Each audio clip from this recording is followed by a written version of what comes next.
Hello అందరికీ, పిల్లలకి ఇష్టమైన బేబీ డోనట్స్ సింపుల్గా చేసేసుకుందాం. పిండి కలిపే అవసరమే లేదండి. ముందుగా బ్రౌన్ బ్రెడ్ని అయితే నేను తీసుకున్నానండి. మీకు ఎన్ని పీసెస్ కావాలో అన్ని తీసుకోండి. నేనైతే 5 తీసుకున్నాను. దాంట్లో చిన్నది తీసేసి ఇంకోటి యాడ్ చేశాను, మొత్తం 6. దీన్ని ఇలాగా సైడ్ పార్ట్ మొత్తం ఇలా తీసేసేయాలి. మొత్తం కూడా ప్లెయిన్ బ్రౌన్ కలర్లో ఉండాలి. రోస్ట్ అయింది మొత్తం తీసేసాను. ఇలా మొత్తం తీసేసిన తర్వాత ఒక బౌల్లోకి వాటర్ తీసుకొని రెండు పక్కల డిప్ చేసేసి మొత్తం వాటర్ని మొత్తం పిండేసేయాలి. పిండేసి ఇలా బాల్లా చుట్టేసుకోవాలి. జస్ట్ పైన ప్రెస్ చేస్తూ మీరు ఇలా బాల్లా చేసుకొని పక్కన పెట్టేసుకోండి.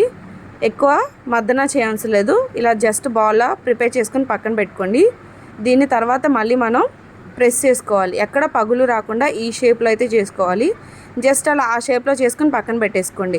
ఇప్పుడు చేతికి నెయ్యి రాసుకొని ఇప్పుడు దీన్ని మద్దన చేయాలి. బాగా మీరు ఎంతవరకు ప్రెజర్ పెట్టగలిగితే అంతవరకు ప్రెజర్ పెట్టి పగులు రానియకుండా నీట్గా ఇలాగా ఈ షేప్లో చేసేసుకోండి. ఇలా రౌండ్ షేప్లో ఇలా మొత్తాన్ని కూడా మనం ప్రెస్ చేస్తూ చక్కగా పగులు వీలైనంత వరకు పగులు రాకుండా ప్రెస్ చేసుకొని పెట్టేసుకోండి. ఇప్పుడు సగం ప్రాసెస్ అయితే అయిపోయింది. మా పెద్దోడు స్కూల్ నుంచి వచ్చేసాడు. వీడియో వచ్చి నన్ను హక్ చేసుకున్నాడని చిన్నోడు కూడా అమ్మ అమ్మ అని పిలుస్తున్నాడు. వాడు కూడా హక్ చేసుకొని వీడియోలో కనిపించాలంట. వచ్చేసాడు గుండుగాడు. ఇదిగోండి మా చిన్నోడు పెద్దోడు. వాళ్ళ కోసం అయితే బేబీ డోనట్స్ రెడీ చేస్తున్నాను.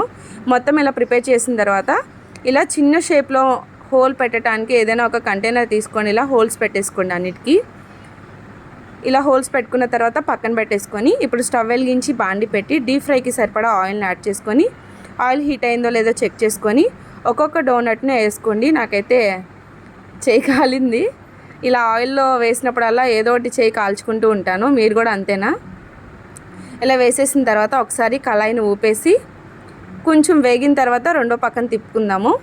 ఒకదానికొకటి అంటుకోకుండా సైడ్కి జరిపేస్తూ ఉండండి. ఇలా రెండు పక్కల కూడా మంచిగా గోల్డెన్ బ్రౌన్ కలర్ వచ్చే విధంగా వేయించేసుకోండి. మినిమం ఒక 6 మినిట్స్ అయితే పట్టిద్దండి టైము. ఎందుకంటే త్వరగానే వేగిపోతే బ్రెడ్ కాబట్టి. ఇలా రెండు పక్కల గోల్డెన్ బ్రౌన్ కలర్ వచ్చాక ప్లేట్లోకి సర్వ్ చేసేసుకోండి. నేనైతే దీనిపైన కోటింగ్కి వచ్చేసరికి 40 రూపీస్ డైరీ మిల్క్, అలాగే మిల్క్ పౌడర్ ఉంటుంది కదా, కొంచెం పాలు కలిపేసి పక్కన పెట్టేసుకున్నాను. ఇప్పుడు ఆ డైరీ మిల్క్ మెల్ట్ చేసుకున్న దాంట్లోకి ఈ డోనట్ని ఇలాగ ముంచేసి పక్కన పెట్టేసుకుని పైన మిల్క్ పౌడర్ కలిపిన మిశ్రమాన్ని ఇలా పైన చల్లేసుకుంటే బేబీ డోనట్స్ అయితే రెడీ అయిపోతాయి. టేస్ట్ అయితే చాలా బాగుందండి. పిల్లలు కూడా హెల్తీగా బ్రౌన్ బ్రెడ్ యూస్ చేస్తాం కాబట్టి మా పెద్దోడికైతే నచ్చింది. మీ పిల్లలు కూడా ఇలా చేసి ఇవ్వండి. నచ్చితే లైక్ అండ్ సబ్స్క్రైబ్.